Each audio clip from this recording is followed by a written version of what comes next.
Hey, what is up guys? Welcome back to the channel and welcome back to Gran Turismo 7.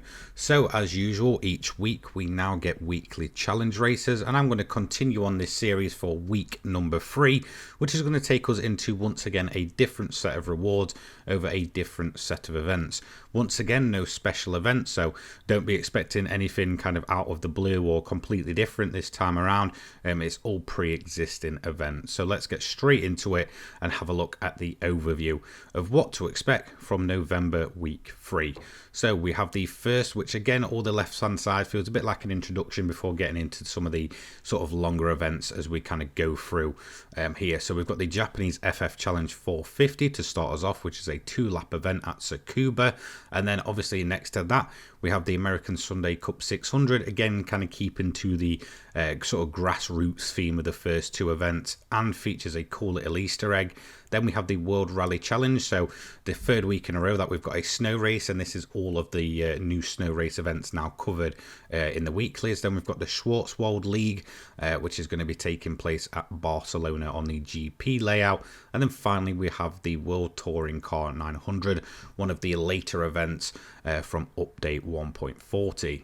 So as you can see, the rewards are a little bit different for this week. It is all completely credit based. So for one event we get 100,000 credits. A little bit of a change with 3 events this time around. It's 150,000 credits, and then for all 5 events you're going to get a 500,000 credit payout, including the payouts for each single event. You're looking at just over 1,000,000 credits alone just for completing pretty much all of the events without a clean race bonus added on top. So not too bad for around about 40 minutes of your time. Having a look at event number 1, which is the Japanese FF Challenge 450 at Tsukuba. I'm going to take you quickly through this event. Again, I'm aiming to use, cars pretty different from the norm, although you could essentially storm through them with something ridiculously overpowered. I'm going to play them all on the hardest difficulty and try and use a bit of a different vehicle for each of them instead of using the standard typical norm. So Tsukuba circuit, fairly straightforward, a fairly short circuit overall, and in terms of the race length, again 2 laps, so fairly introductory in terms of its presentation and such, a little bit like the classic that we had last week. This time obviously catered towards Japanese FF layout vehicles. So I'm going to use this little Ridge Racer inspired Daihatsu Copen and work my way through the grid as quick as possible. So again, we're not going to get too much bother in terms of the overall AI. We're sitting at just under the overall PP limit, even with full upgrades on. Obviously this tiny little K car is just absolutely, very underpowered but very grippy, and pretty much like a little pocket rocket at this point. So again, by the end of lap 1, we're pretty much going to work our way through the entire AI, giving us a free lap just to go ahead and just complete the event. So no real issues there. Even on the highest difficulty, you should absolutely breeze this one. So coming across the line, first place, and giving us our first weekly tick. So there we go, and that is also going to give us our first weekly reward just for completing a single event. Standard payout for this one, 10,500 credits with the clean race bonus, 2.9 miles in total for the length, and the 100,000 credit ticket reward for completing one single event. So like I explained, you really shouldn't have any issues getting this event over and done with. It's an absolute breeze pretty much no matter what you're using. I think even if you're using a fairly standard stock version of a vehicle, you could probably get this one done without really running into any single issue. Pretty typical chase the rabbit sort of thing. And yeah, that's going to be it. Job done for event number 1. Moving on to event number 2, this is the American Sunday Cup 600, which is going to be at Willow Springs International Raceway on the Big Willow layout. So again, it's going to be aimed at cars around 600 pp that are obviously American. So you're going to be looking at anything from classics to modern. However, there is a cool little Easter egg featured in this race with the DeLorean driver being called E. Brown, which is obviously a hint at Emmett Brown from Back to the Future, which I thought was pretty cool. Fairly common knowledge for day 1 players, but I'm assuming that maybe over time this one might be kind of lost and pretty much forgotten about, with a lot of drivers probably just overlooking the event grid as they go through. But a pretty cool little shout. We're going to use the Corvette C2 here and just work our way through the grid. So a 3-lap event, again nothing too difficult, nothing too long, fairly straightforward. Again, you could probably breeze this with a ridiculous overpowered vehicle, but I'm going to try and keep it fairly in line with the sort of performance point I guess, suggestion for most of these events, and try not to either go over it or, you know, too far close to it where it becomes far too easy. So once again, we're running on the hardest difficulty, and we're still managing to kind of breeze our way through. The Corvette that we've got here sits at just under 600 pp, I think, so it's nothing too absolutely mind-blowing in terms of its overall performance. But again, we're just going to fit in nicely, just work our way through the grid and make up those positions. So by the time we get towards the latter stage of lap 2, we're just going to throw it down the inside, get past old Emmett Brown here, and take the lead. And that's going to give us a nice easy lap to finish off, to take us up across the line for an easy win for tick number 2 on our weekly challenge list. So there we go, over and done with for event number 2, fairly straightforward. And that's going to kind of be the end of the introductory events. We're going to get into something a bit more tougher and complex as we go into event number 3, before getting into the sort of longer overall events for 4 and 5. So 22,500 credits for that one. Like I said, you can probably breeze this with anything realistically overpowered, as long as it's American.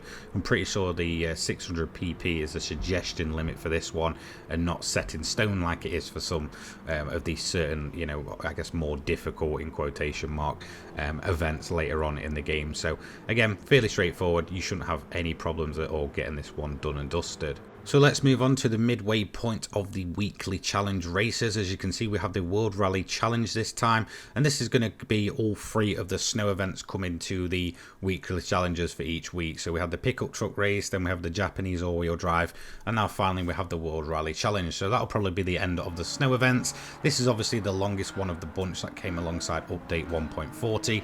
Pretty much any rally car will do. I've just got a standard GTR Group B rally car here, and I'm again just going to work my way through the grid. We haven't got to worry about tyres or fuel. Again, the main reason this event's a little bit more complex from the others is obviously because it's on a new type of surface, which is snow, obviously a new type of tyre, which is the snow tyre, all coming alongside update 1.40. So really kind of making use of the new features once again for the weekly races, this time around with the longest event of the bunch. To be honest, you should breeze this one no problem. As you can see, by the time I end up here, even on the hardest difficulty, I've got a gap of around about 10 seconds to the vehicle behind. So there we go, mark number 3, and this is going to give us our second reward of the week, 85,000 credits for just doing those 4 laps. So not too bad in terms of its overall payout. And like I mentioned, this is going to be reward number 2 of the week for the 3rd tick, which is going to be 150,000 credits, down by around about 50,000 credits from last week.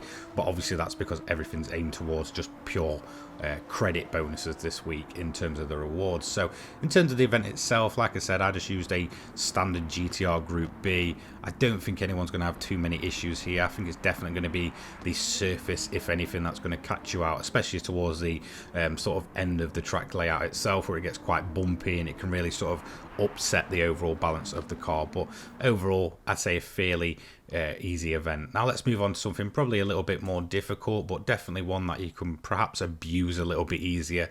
This is going to be the Schwarzwald League, which is going to take place at Barcelona, Catalunya GP layout. Obviously German cars here, all to a 700 pp limit, so just kind of, you know, picking that range. So this one is set in stone as far as I remember, so you will have to stick to a 700 pp vehicle or lower. I just went for a vehicle that I've never used before, this time in the form of the Volkswagen VGT, the GTI VGT. Again, pretty quirky little car, but definitely allowed a lot of pace from a vehicle that sits relatively under the 700 pp limit. Even on the highest difficulty, you shouldn't have too many issues with really any of the other vehicles in the game, and once again you should be able to get this one done and dusted pretty much no problem. I think the main issue here is going to be finding a vehicle that sort of caters towards that 700 pp limit. But like I said, I just used a non-modified Volkswagen VGT. 88,000 credits for the payout. Obviously no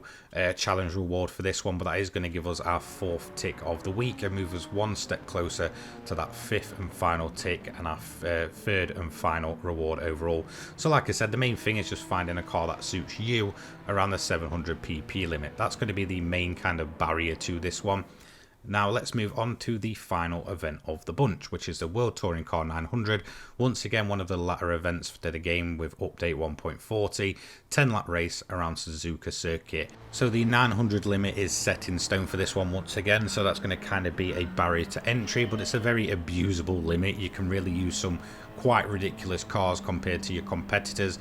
I went with the Peugeot 750R hybrid, which is absolutely bonkers. The main thing I did was just kind of save the fuel and run a set of mediums, so fuel mix free and a set of mediums is going to do me to the latter stages of the race quite easily. So since the AI lead car will start quite in front of you, the main thing to do is just kind of make your way through the grid nice and steady, you know, take advantage of cars that are on different strategies, so early pit stops and stuff, and try and just hold it out as long as possible with the tyres and fuel. So I pitted here at the end of lap 7, and then I decided to switch on to a set of racing softs, and I'm going to put a bit extra fuel in from the little blip just to ensure that I've got enough fuel to run at fuel mix 1 and just go absolutely flat out at the end and chase down the rest of the grid. So we got the gap down to around about 10 seconds by the time it comes to pit stopping. We did have a little bit of an off in the early stages of the race. We're going to take that little bit extra fuel just to ensure that we've got enough to go to the end with obviously fuel mix 1 and be absolutely as flat out as possible. So as soon as we leave the pits, we're going to then turn the engine up, stop our fuel saving run, and just absolutely go ham trying to chase down the leader, which we did here on the final lap, just throwing it down the inside and getting that move done and dusted. So again, because that 900 limit is so abusable, you really shouldn't have too many issues. Definitely much easier than the Fuji race that we had with the differing conditions last week for the weekly event. So there we go, first place, our 5th and final tick for the weekly challenges, and our 3rd and final reward thanks to that win there. Once again, you only need to reach 3rd for all of these events, but to be honest, if you haven't done these events previous, then you may as well just go and get that gold trophy. And in terms of the payout, 170,000 credits for this one, and the 500,000 credit bonus ticket for completing all 5 weekly challenges. So let's go ahead and just quickly discuss this event. In terms of the overall strategy, definitely do a sort of, you know, fuel saving run. If you want to use something like a 787B, you can probably zero stop it, but to be honest, I just find that a little bit mind numbing. Definitely a bit of a pit stop breaks it up as you're kind of working your way through the grid. So again, you can pretty much get away with almost anything as long as it's around the 900 pp limit or a little bit below. You can really sort of abuse the kind of vehicles that you can bring in comparison to the competition. So not too difficult overall, definitely much easier than the Fuji event that we had. Like I said, obviously no changing conditions that I know of. Every time I've ran this event, I've never had rain or anything like that, so you should be good with just a set of racing mediums and a set of racing softs for a nice little sprint to the finish. And that's going to be all 5 events done and dusted as well as covered. So now it's time to move on to the rewards for the week. Let's go ahead and go for ticket number 1, which is just going to add to our overall account bonus. In fact, all of these are.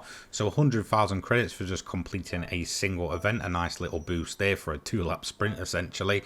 Then we've got 150,000 credits, down by 50,000 credits from the previous 2 weeks for 3 events. And then to take us to the 100 million credit margin or credit limit, whatever we want to call it, is going to be the final 500,000 credit ticket. So there we go, that is the weekly races for this week, for the 3rd week of these weekly races. Definitely I'd say the weakest in terms of overall rewards. I just think where the economy is in GT7 currently, money's definitely not really in short supply. I think so many people have probably been rubber banding AFK, you know, Willie's Jeep runs.